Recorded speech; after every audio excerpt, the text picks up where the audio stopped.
Hello students, welcome to today's session. Today let us know something about basic properties of electric charges. It's very important. So they will ask 2 mark or 3 mark question from this in board exam. Okay, so board exam ಗೆ 2 or 3 mark questions ಈ concept ಇಂದ ಬರುವ chances ಇದೆ. Okay, ಆದ ಕಾರಣ ಕರೆಕ್ಟಾಗಿ ನೋಡ್ಕೊಳ್ಳಿ. So ಇವನ್ board ಎಕ್ಸಾಮ್ಗೆ ನೀವು ಒಂದು 3 or 4 ಪ್ರಾಪರ್ಟೀಸ್ ನೆನಪಿಟ್ಕೊಂಡ್ರೆ ಸಾಕು. ಅದಲ್ಲದೆ ನಾನು ಇನ್ನೂ ಕೆಲವು ಪ್ರಾಪರ್ಟೀಸ್ಗಳನ್ನು ಹೇಳ್ತಾ ಇದ್ದೇನೆ ಇಲ್ಲಿ. Okay, so that will be helpful for your competitive exams. Okay, ಕಾನ್ಸೆಪ್ಟ್ಗಳನ್ನು ಕರೆಕ್ಟಾಗಿ ಅರ್ಥ ಮಾಡ್ಕೊಳ್ಳಿ. ಓಕೆ, ಏನಿದು properties? So first property of electric charge ಅಂದರೆ ಎಡಿಟಿವಿಟಿ ಅಂತ ಹೇಳ್ತೇವೆ ನಾವು. So additivity is first property of electric charge. Okay, of course ಇಲ್ಲಿ ಸ್ಟೇಟ್ಮೆಂಟ್ ಕೊಟ್ಟಿದ್ದೇನೆ, ಇರಲಿ ಅದು. ಜಸ್ಟ್ ನಾವೇನು ಅಂತ ಹೇಳೋದನ್ನು ಡಿಸ್ಕಸ್ ಮಾಡುವ. ಫಾರ್ ಎಕ್ಸಾಂಪಲ್, ನೀವೊಂದು ಬಾಡಿಯನ್ನು ಕನ್ಸಿಡರ್ ಮಾಡಿ. ಜಸ್ಟ್ ಕನ್ಸಿಡರ್ ಎ ಬಾಡಿ, ಯಾವುದೇ ಬಾಡಿ ಆಗಿರ್ಬೋದು. ಓಕೆ, ಚಾರ್ಜ್ಡ್ ಬಾಡಿಯನ್ನು ಕನ್ಸಿಡರ್ ಮಾಡುವ. ಓಕೆ, ನಾನು ಈ ಥರ ಒಂದು ರೆಕ್ಟ್ಯಾಂಗಲ್ ಬಾಡಿಯನ್ನು ಕನ್ಸಿಡರ್ ಮಾಡ್ತೇನೆ. So in this body at different points you can have different charges. For example, ಕೆಲವೊಂದು ಪಾಯಿಂಟ್ಗಳನ್ನು ಕನ್ಸಿಡರ್ ಮಾಡ್ತೇನೆ ನಾನಿಲ್ಲಿ. ಓಕೆ, ಇಲ್ಲೊಂದು ಪಾಯಿಂಟನ್ನು ಕನ್ಸಿಡರ್ ಮಾಡ್ತೇನೆ. ಇಲ್ಲಿ 1 ಕೂಲಮ್ ಚಾರ್ಜ್ ಇದೆ ಅಂದ್ಕೊಳ್ಳೋ, ಜಸ್ಟ್ ಎಕ್ಸಾಂಪಲ್. ಓಕೆ, ಈ ಪಾಯಿಂಟಲ್ಲಿ 1 ಕೂಲಮ್ ಚಾರ್ಜ್ ಇದೆ. ಓಕೆ, ಫಾರ್ ಎಕ್ಸಾಂಪಲ್ ಇದನ್ನು +1 ಕೂಲಮ್ ಚಾರ್ಜ್ ಇದೆ. ನೆಕ್ಸ್ಟ್ ಇಲ್ಲಿ ಒಂದು ಪಾಯಿಂಟನ್ನು ಕನ್ಸಿಡರ್ ಮಾಡ್ತೇನೆ. ವಿದಿನ್ ದಟ್ ಬಾಡಿ ಇಲ್ಲಿ -2 ಕೂಲಮ್ ಚಾರ್ಜ್ ಇದೆ ಅಂದ್ಕೊಳ್ಳೋ. ಓಕೆ, ಈ ಪರ್ಟಿಕ್ಯುಲರ್ ಪಾಯಿಂಟಲ್ಲಿ ಇನ್ನೊಂದು ಪಾಯಿಂಟಲ್ಲಿ let us consider 3 coulomb charge. Okay, +3 coulomb charge ಇದೆ ಅಂದ್ಕೊಳ್ಳೋ. ಸೊ ಈ ಥರ ಒಂದು ಬಾಡಿಯಲ್ಲಿ ಬೇರೆ ಬೇರೆ ಪಾಯಿಂಟಲ್ಲಿ ಬೇರೆ ಬೇರೆ ಚಾರ್ಜ್ಗಳನ್ನು ನೀವು ಕನ್ಸಿಡರ್ ಮಾಡ್ಬೋದು. ಹಾಗಿದ್ರೆ what is the charge of this body? Of course this body has some charge ಅಲ್ವಾ. ಇವಾಗ ಇಲ್ಲಿ +1 ಕೂಲಮ್ ಇದೆ, -2 ಕೂಲಮ್ ಇದೆ, +3 ಕೂಲಮ್ ಇದೆ. ಹಾಗಾದರೆ ಈ ಬಾಡಿಯ ಚಾರ್ಜ್ ಎಷ್ಟು? What is the charge of this body? ಹೇಗೆ ಕ್ಯಾಲ್ಕುಲೇಟ್ ಮಾಡ್ತೀರಿ? Yes, very simple. ಏನು ಮಾಡ್ಬೋದು? Total charge of this body ಹೇಗೆ ಬರಿತೀವಿ? ಟೋಟಲ್ ಚಾರ್ಜ್ ಕ್ಯೂ ಅಂತ ಕನ್ಸಿಡರ್ ಮಾಡ್ತೇನೆ ನಾನು. Total charge that is equal to sum of all these charges ಅಲ್ವಾ. ಈ ಎಲ್ಲ ಚಾರ್ಜ್ಗಳನ್ನು ಆ್ಯಡ್ ಮಾಡಿದರೆ ನಿಮಗೇನು ಸಿಗುತ್ತೆ? ಈ ಬಾಡಿಯ ಟೋಟಲ್ ಚಾರ್ಜ್ ಸಿಗುತ್ತೆ. ಓಕೆ, ಹಾಗೆ ಏನೆಲ್ಲ ಕನ್ಸಿಡರ್ ಮಾಡಬೇಕು? +1 ಕೂಲಮ್ ಅಲ್ವಾ. ಸೊ 1 ಕೂಲಮ್ ಪ್ಲಸ್ ಇನ್ನೊಂದು ಚಾರ್ಜ್ ಯಾವುದು? -2 ಕೂಲಮ್. ಇನ್ನೊಂದು ಚಾರ್ಜ್ ಯಾವುದಲ್ಲಿ ನಾನು ಕನ್ಸಿಡರ್ ಮಾಡಿರುವಂಥದ್ದು? +3 ಕೂಲಮ್ ಅಲ್ಲ. It is just example. So what you got?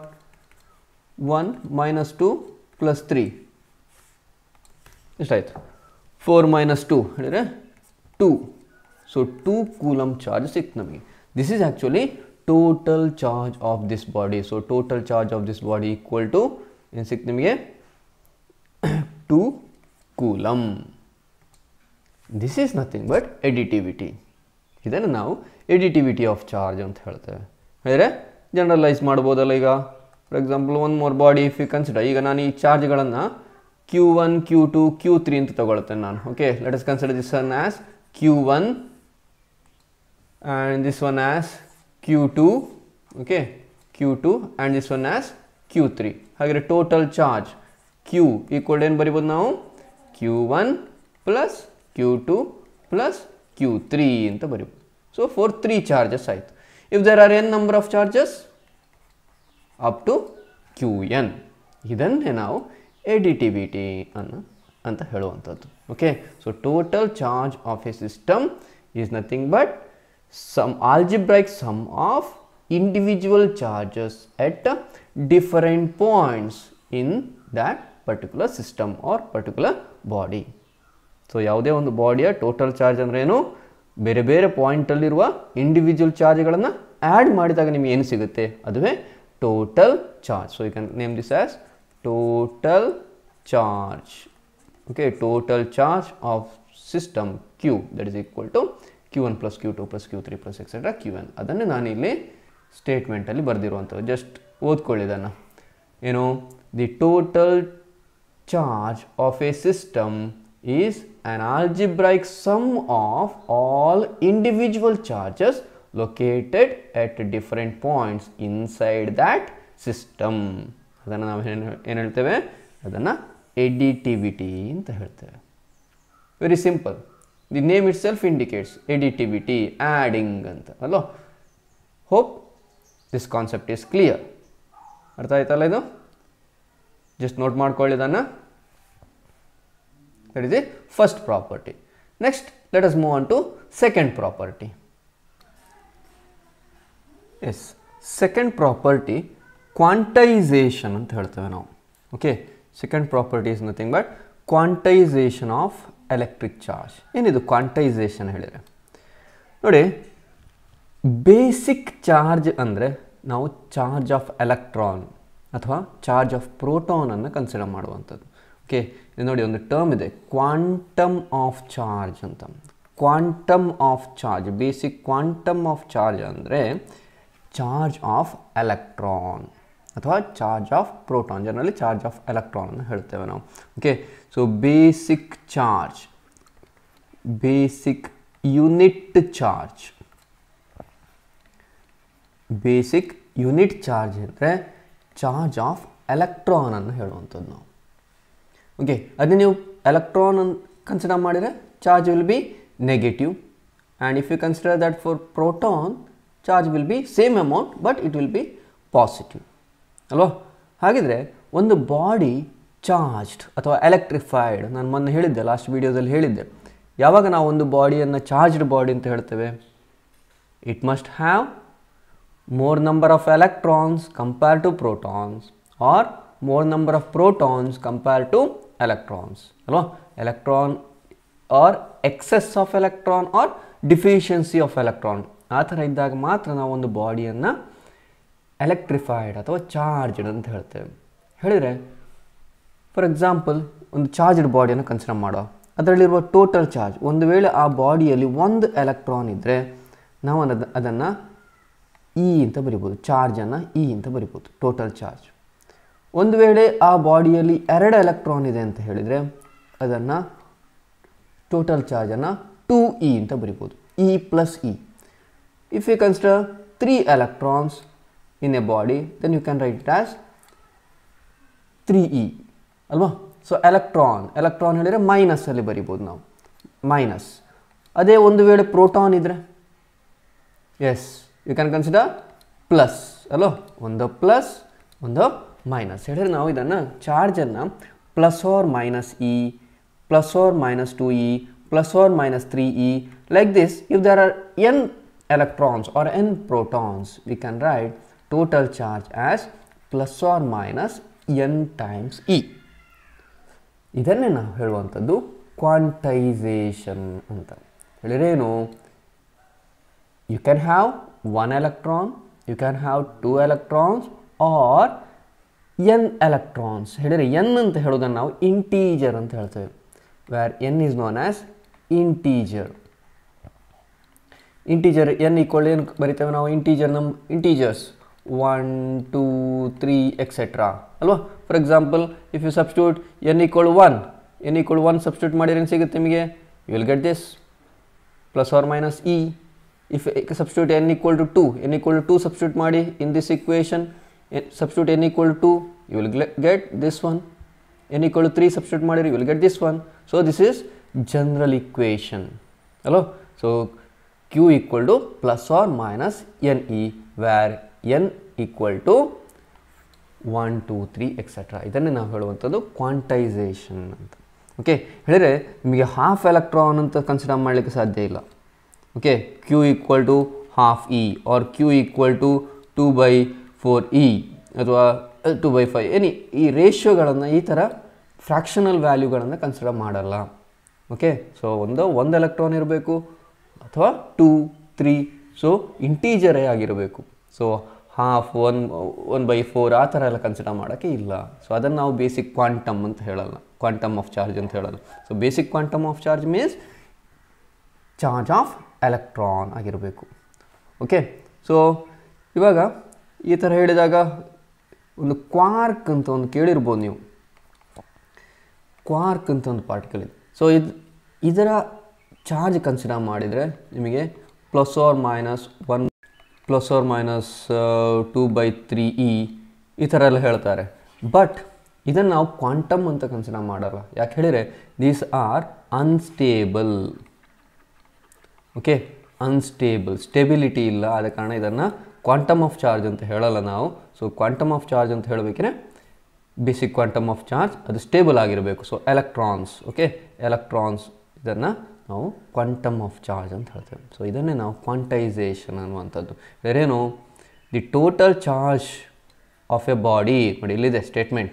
Okay, total charge of a body is always integral multiple of basic quantum of charge. Basic quantum of charge ಹೇಳಿರೇನು, integral multiple ಹೇಳಿದರೆ n into, ಅಲ್ಲೋ. So total charge can be written as plus or minus NE, where n equal to 1, 2, 3, etc. This is known as quantization of electric charge.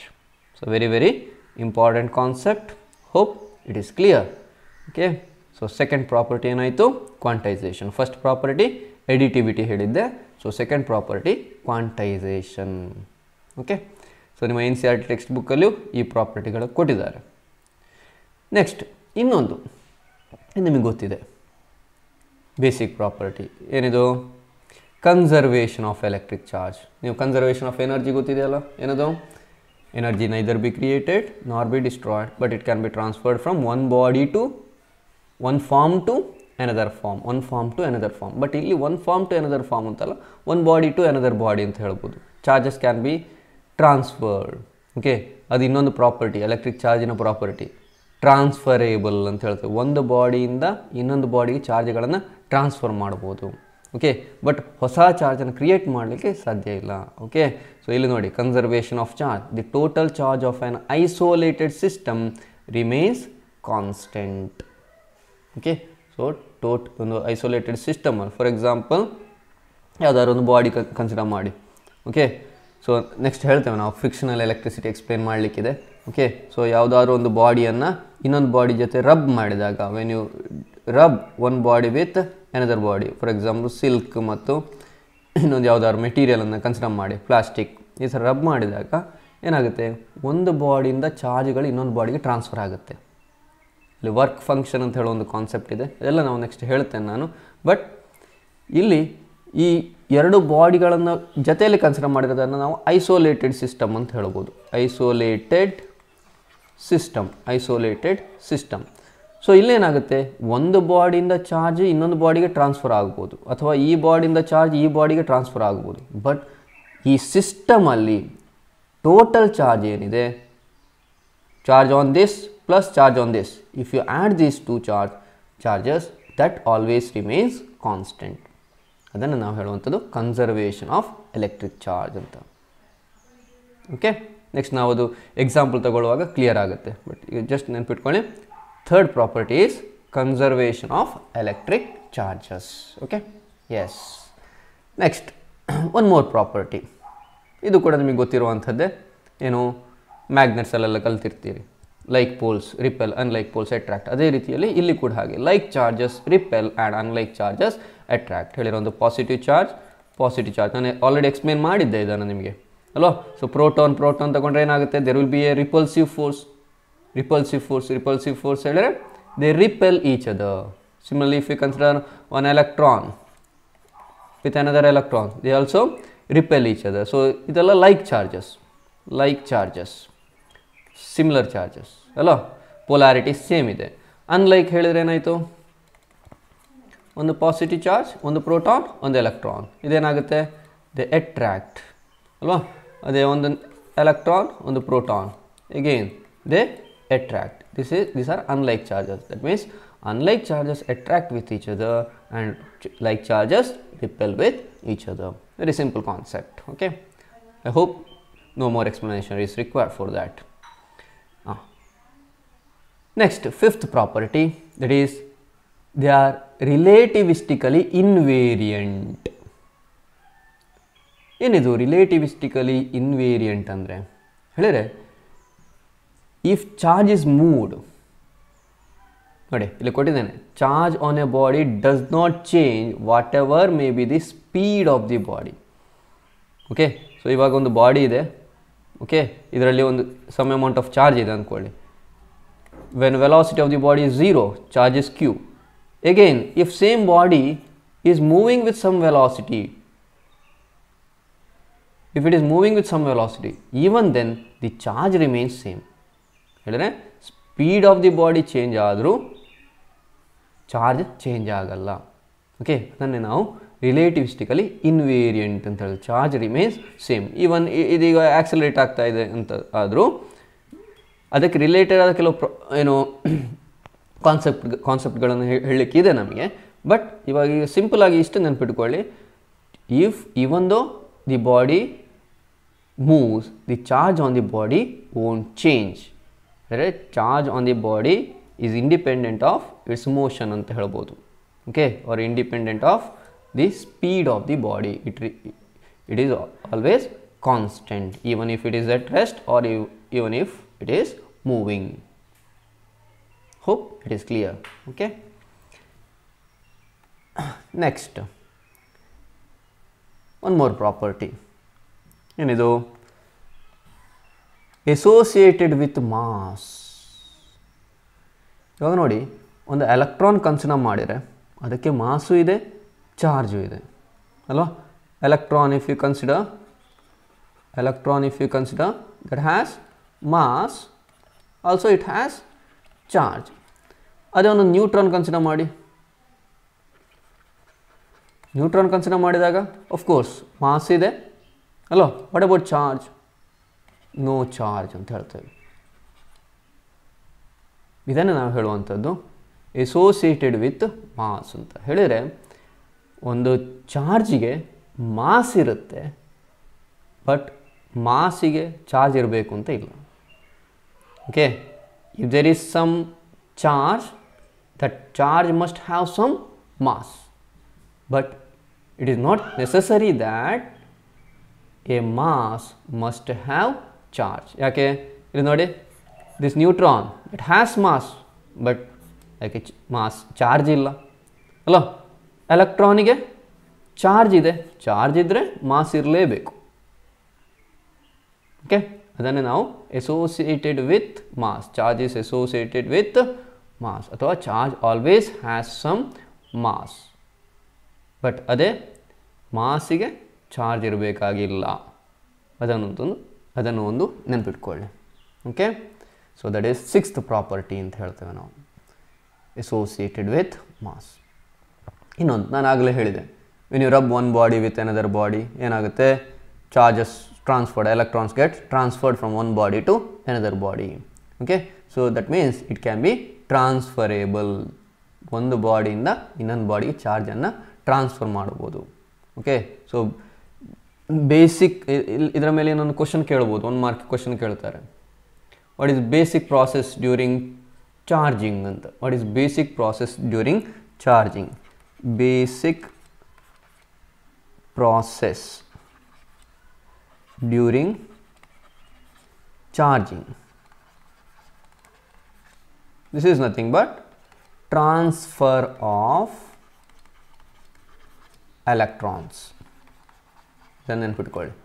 Okay, ಎಲೆಕ್ಟ್ರಾನ್ಗಳು ಒಂದು ಬಾಡಿಯಿಂದ ಇನ್ನೊಂದು ಬಾಡಿಗೆ transfer ಆದಾಗ ಅಥವಾ ಮೂವ್ ಆದಾಗ ನಮಗೆ ಚಾರ್ಜ್ ಆಗುತ್ತೆ. ಆ ಬಾಡಿ ಏನು ಪಾಸಿಟಿವ್ಲಿ ಚಾರ್ಜ್ ಅಥವಾ ನೆಗೆಟಿವ್ಲಿ ಚಾರ್ಜ್ ಅಂತ ಹೇಳಬೇಕಿದ್ರೆ ಎಲೆಕ್ಟ್ರಾನ್ಗಳು ಒಂದು ಬಾಡಿಯಿಂದ ಇನ್ನೊಂದು ಬಾಡಿಗೆ ಮೂವ್ ಆಗಿರಬೇಕು. Okay, that is basic process during charging a body, transfer of electrons. ನೆನ್ಪಿಟ್ಕೊಳ್ಬೇಕು ಇದನ್ನು. Okay, so charges can be transferred from one body to another body. That is the 7th point. Okay, then yes one more concept. ನಾನು ಹೇಳಿದೆ charge ರೆಸ್ಟಲ್ಲಿ ಇರ್ಬೋದು, move ಆಗ್ತಾ ಇರ್ಬೋದು, uniform ಮೋಷನಲ್ಲಿ ಇರ್ಬೋದು, ಅಥವಾ ಆಕ್ಸಲರೇಷನಲ್ಲಿ ಇರ್ಬೋದು. ಓಕೆ, ಸೊ ಒಂದು ವೇಳೆ ರೆಸ್ಟಲ್ಲಿ ಇದ್ದರೆ ಅದು ಎಲೆಕ್ಟ್ರಿಕ್ ಫೀಲ್ಡನ್ನು ಪ್ರೊಡ್ಯೂಸ್ ಮಾಡುತ್ತೆ.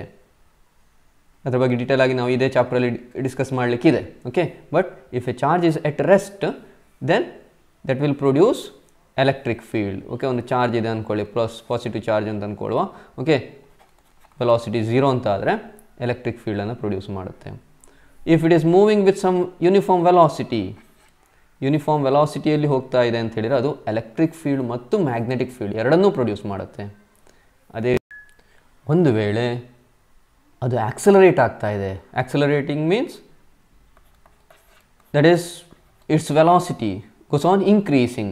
Okay, accelerating means velocity goes on increasing. ಆ ಕೇಸ್ ಬಂದರೆ ಅದು ಎಲೆಕ್ಟ್ರೋಮ್ಯಾಗ್ನೆಟಿಕ್ ವೇವನ್ನು ಪ್ರೊಡ್ಯೂಸ್ ಮಾಡುತ್ತೆ ಅಥವಾ ಎನರ್ಜಿಯನ್ನು ಕೊಡುತ್ತೆ. ಅದರ ಜೊತೆಯಲ್ಲಿ ನೀವು ಕೇಳಿರ್ಬೋದು electromagnetic waves, source of electromagnetic wave ಅಂತ ಹೇಳಿದರೆ what is source of electromagnetic wave ಅಂತ ಕೇಳಿದರೆ ಆಸಿಲೇಟಿಂಗ್ ಆರ್ ಆಕ್ಸಲರೇಟಿಂಗ್ ಚಾರ್ಜ್ ಅಂತ ಹೇಳ್ತೇವೆ. Accelerating charge or oscillating charge. ಒಂದು ಚಾರ್ಜು ಟು ಆ್ಯಂಡ್ ಫ್ರೋ ಆ ಕಡೆ ಈ ಕಡೆ ಏನು ಆಸಿಲೇಟ್ ಆಗ್ತಾ ಇದ್ದರೆ ಅದರಿಂದಾಗಿ ಎಲೆಕ್ಟ್ರೋಮ್ಯಾಗ್ನೆಟಿಕ್ ವೇವ್ ಸಿಗುತ್ತೆ. ಎಲೆಕ್ಟ್ರೋಮ್ಯಾಗ್ನೆಟಿಕ್ ಮೀನ್ಸ್ ಎಲೆಕ್ಟ್ರಿಕ್ ಮತ್ತು ಮ್ಯಾಗ್ನೆಟಿಕ್ ಫೀಲ್ಡ್ ಎರಡೂ ಇರುತ್ತೆ ಅದರಲ್ಲಿ. ಓಕೆ, ಸೊ ಇದರ ಬಗ್ಗೆಯೂ ನಾವು ಡಿಸ್ಕಸ್ ಮಾಡಲಿಕ್ಕಿದೆ, ಒಂದು ಚಾಪ್ಟರೇ ಇದೆ ಎಲೆಕ್ಟ್ರೋಮ್ಯಾಗ್ನೆಟಿಕ್ ವೇವ್ ಅಂತ. ಸೊ ಅದರಲ್ಲಿ ಡೀಟೇಲ್ ಆಗಿ ಡಿಸ್ಕಸ್ ಮಾಡುವ ನಾವು. ಓಕೆ, ಸೊ ಇದು ಹಾಗೆ ನೋಡಿ, ನಾವು ಈಗ ಈ ಚಾಪ್ಟ್ರಲ್ಲಿ ಡಿಸ್ಕಸ್ ಮಾಡುವಂಥದ್ದು ಎಲೆಕ್ಟ್ರಿಕ್ ಫೀಲ್ಡ್ ಬಗ್ಗೆ. ಚಾರ್ಜ್ ಅಟ್ ರೆಸ್ಟ್ ನಾನು ಹೇಳಿದೆ, ಎಲೆಕ್ಟ್ರೋಸ್ಟ್ಯಾಟಿಕ್ಸ್ ಹೇಳಿದರೆ ಚಾರ್ಜಸ್ ಎಟ್ ರೆಸ್ಟ್. ಸೊ ಇದರ ಬಗ್ಗೆ ಮಾತ್ರ ಈ ಚಾಪ್ಟ್ರಲ್ಲಿ ನಾವು ಡಿಸ್ಕಸ್ ಮಾಡ್ತೇವೆ. Then electric field and magnetic field when it is moving with uniform velocity, ಅದಕ್ಕೆ ಇನ್ನೊಂದು ಚಾಪ್ಟರ್ ಇದೆ. Okay, moving charges and magnetism ಅಂತ ಹೇಳ್ತೇವೆ ನಾವು.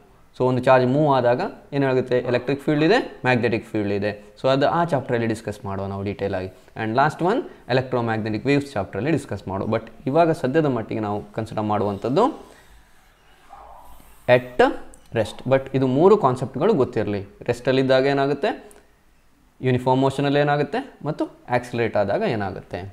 Okay, so that is 8th property. Of course last one ಅದನ್ನು ಮೊದಲೇ ಹೇಳ್ಬೋದಿತ್ತು, ಚಾರ್ಜ್ ಅನ್ನುವಂಥದ್ದು scalar quantity. It has only magnitude, no direction. Okay, charge is always scalar quantity, direction ಅಂತ ಇಲ್ಲ. Charge ಯಾವ ಒಂದು ಪರ್ಟಿಕ್ಯುಲರ್ ಡೈರೆಕ್ಷನ್ ಮೂವ್ ಆಗ್ಬೋದು, ಬಟ್ ಚಾರ್ಜಿಗೆ ಅಂತ ಡೈರೆಕ್ಷನ್ ಹೇಳೋಕ್ಕಿಲ್ಲ. ಓಕೆ, ಸೊ ಆದ ಕಾರಣ it is a scalar quantity. So 9 points we got ಅಲ್ವಾ. ಸೊ ಇದರಲ್ಲಿ ಫಾರ್ ಬೋರ್ಡ್ ಎಕ್ಸಾಮ್ ನಾನು ಹೇಳಿದ ಫಸ್ಟ್ 3 ಪಾಯಿಂಟ್ಗಳನ್ನು ನೆನಪಿಟ್ಕೊಳ್ಳಿ. ಯಾಕೆ ಹೇಳಿದರೆ NCERT ಟೆಕ್ಸ್ಟ್ ಬುಕ್ಕಲ್ಲಿ ಇರುವಂಥ ಪಾಯಿಂಟ್ಗಳವು. ಸೊ ಅದನ್ನು ಕರೆಕ್ಟಾಗಿ ನೆನಪಿಟ್ಕೊಳ್ಳಿ. ಏನೆಲ್ಲ, first point additivity, second one quantization, third one conservation. Okay, ಇದಿಷ್ಟು ಕರೆಕ್ಟಾಗಿ ನೆನಪಿಟ್ಕೊಳ್ಳಿ. ಅದರ ಜೊತೆಯಲ್ಲಿ like charges repel, unlike charges attract, then relativistically invariant. That means even though velocity of the body or speed of the body changes, charges won't change. Then associated with mass. ಏನು associated with mass ಅಂದರೆ mass ಇದ್ದರೆ charge ಇರಲೇಬೇಕು ಅಂತ ಇಲ್ಲ, but charge ಇದೆ ಅಂತ ಹೇಳಿರೋ ಒಂದು ಬಾಡಿಗೆ ಅದಕ್ಕೆ ಮಾಸ್ ಕೂಡ ಇದೆ. ದೆನ್ ಟ್ರಾನ್ಸ್ಫರೇಬಲ್, ಒಂದು ಬಾಡಿಯಿಂದ ಇನ್ನೊಂದು ಬಾಡಿಗೆ ಚಾರ್ಜನ್ನು ಟ್ರಾನ್ಸ್ಫರ್ ಮಾಡಬಹುದು. ಆಮೇಲೆ ಈಗ ಲಾಸ್ಟ್ ಹೇಳಿದ್ದು ರೆಸ್ಟಲ್ಲಿದ್ದಾಗ ಎಲೆಕ್ಟ್ರಿಕ್ ಫೀಲ್ಡ್ ಪ್ರೊಡ್ಯೂಸ್ ಮಾಡುತ್ತೆ. ದೆನ್ ಯೂನಿಫಾರ್ಮ್ ಮೋಷನಲ್ಲಿದ್ದಾಗ ಎಲೆಕ್ಟ್ರಿಕ್ ಫೀಲ್ಡ್ ಮತ್ತು ಮ್ಯಾಗ್ನೆಟಿಕ್ ಫೀಲ್ಡ್ ಎರಡನ್ನೂ ಪ್ರೊಡ್ಯೂಸ್ ಮಾಡುತ್ತೆ. ಒಂದು ವೇಳೆ ಆಕ್ಸಿಲರೇಟ್ ಆಗ್ತಾ ಇದೆ ಅಂತ ಹೇಳಿದರೆ ಎಲೆಕ್ಟ್ರಿಕ್ ಫೀಲ್ಡ್ ಮತ್ತು ಎಲೆಕ್ಟ್ರೋಮ್ಯಾಗ್ನೆಟಿಕ್ ವೇವನ್ನು ಪ್ರೊಡ್ಯೂಸ್ ಮಾಡುತ್ತೆ, ಹೇಳಿದರೆ ಎನರ್ಜಿಯನ್ನು ಟ್ರಾನ್ಸ್ಫರ್ ಮಾಡುತ್ತೆ ಅಂತ ಹೇಳ್ತೇವೆ ಒಂದು ಪಾಯಿಂಟಿಂದ ಇನ್ನೊಂದು ಪಾಯಿಂಟಿಗೆ. So last one it is a scalar quantity. So I hope it is clear. Basic properties of electric charges. Correct ಅಲ್ಲ? ಎಸ್. ಸೊ ಇಲ್ಲಿ ತನಕ ಏನೆಲ್ಲ ಕವರ್ ಆಯಿತು. ಸೊ ಫಸ್ಟ್ ವಿಡಿಯೋ ಅದರಲ್ಲಿ ಎಲೆಕ್ಟ್ರಿಕ್ ಚಾರ್ಜನ್ನು ಡಿಫೈನ್ ಮಾಡಿದ್ದೆವು ನಾವು. ನೆಕ್ಸ್ಟ್ ವಿಡಿಯೋದಲ್ಲಿ ಎಲೆಕ್ಟ್ರಿಕ್ ಏನು ಚಾರ್ಜ್ ಇದು units, different units of electric field ಹೇಳಿದ್ದೆವು ನಾವು ಅಲ್ಲ. ಆಮೇಲೆ ಎಲೆಕ್ಟ್ರಿಫಿಕೇಷನ್ ಹೇಳಿದರೆ ಏನು ಅಂತ ಹೇಳಿದೆವು. ಸೊ ಈ ವಿಡಿಯೋದಲ್ಲಿ what are the basic properties of electric charge. So ಮೊದಲಿನ ವೀಡಿಯೋಸ್ ನೋಡಿಲ್ಲ ಅಂತಾರೆ, ದಯವಿಟ್ಟು ಅದನ್ನು ನೋಡಿ. ಓಕೆ, ಸೊ ನೆಕ್ಸ್ಟ್ ಇನ್ನೊಂದು ಕಾನ್ಸೆಪ್ಟ್ ಜೊತೆಗೆ ಬರ್ತೇನೆ ನಾನು ನೆಕ್ಸ್ಟ್ ಕ್ಲಾಸಲ್ಲಿ. ಓಕೆ, ಸೊ ಒಂದು ವೇಳೆ ನೀವು ಈ ಚಾನಲನ್ನು ಸಬ್ಸ್ಕ್ರೈಬ್ ಮಾಡಿಲ್ಲ ಅಂತ ಆದರೆ ಸಬ್ಸ್ಕ್ರೈಬ್ ಮಾಡಿ. ವಿಡಿಯೋ ಇಷ್ಟ ಆಗಿದ್ದಲ್ಲಿ ಜಸ್ಟ್ ಲೈಕ್ ಮಾಡಿ ಇದನ್ನು. Okay, and share this video. Okay, yes, thank you.